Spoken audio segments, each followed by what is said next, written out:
large part machining systems. This is just one area of many that the Starrag Group supply machine tool solutions into. We're doing a series of short episodes on different areas of this sector. And the first one today with Lee Scott is about wind energy. This is obviously massive, isn't it, now, wind energy? Not just in, around the world, but for the Starrag Group as well, about supplying machines. Well, if you go to any shoreline in the UK and look out, you're going to see hundreds of wind turbines. So just for us, it's huge, but globally, of course, it's even bigger. And I think in China now, we've just installed our 100th large machine into a single factory manufacturing components for the wind energy market. And when you talk about large part machining systems, I mean, what is large for you? Well, you and I sat on a large machine not long ago. I didn't know whether that was because that was big and we were small, but that clearly was big. Well, that is also true. Yeah. But large for us, I mean, the machine we sat on was a 10-metre table, just to give you an idea on size. As the power units increase on a wind turbine, so does the size of the bearing, so does the size of the drive systems. So you need larger machines. And they wouldn't just make these parts in lots of small components and put them together. You do need a large part within it or made on a large machine. Yeah, I mean, if you take the, you've all seen the wind turbines, the huge blades. I mean, they rotate then around a hub with a shaft and either a gearbox system or a direct drive system. So there's a number of critical high precision components in that transmission system for any large wind turbine unit. Now, you mentioned the machine that we saw, and you can find that on our YouTube channel as well. I mean, it was an incredible piece of kit.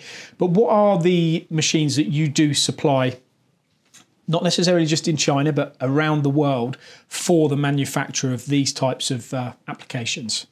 Well, the smaller of the machines for this sector would come from Heckert, but there are the larger of Heckert's machines, if you like. So the HEC 1000 up to 1800 are a very successful machine for us in this sector.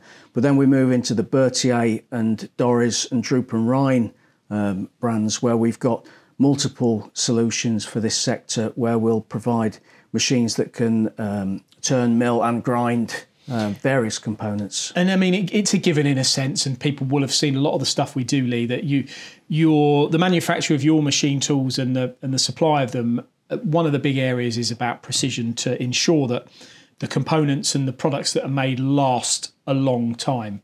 Now, people might not think this, but when you see those wind turbines spinning in the wherever you are around the country, actually, they're still spinning all the time, so they must be pretty reliable. I mean, these are aspects that your machines would have been involved in.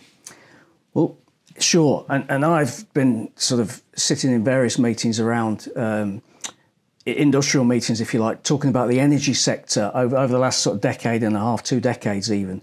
And I remember 15, 20 years ago, people were predicting that these wind turbines wouldn't last. There'd be a load of old dinosaurs in the sea after 15 years that need replacing and scrapping off. That's not been the case, has it? They're all out there. They're all being refurbished. If they need refurbishing, they're all producing power day in, day out. And the strike price from wind energy is still very low. I believe it's still lower than the nuclear industry. And what about here in the UK? We're obviously shooting this here in the UK. That's an interesting question. Sure, we make blades in the UK, great success story. But to be honest, all of the drive systems are manufactured elsewhere, either Central Europe. China is a massive hub for manufacturing these kind of products. We ought to be making more products in the UK. Fair to say we're missing out. We are missing out. In a big way. Potential for lots of jobs, lots of machine installations, boost to the economy, all of those things we could be benefiting from if we brought that back here or did it here. I agree with all that, but I won't get on my soapbox.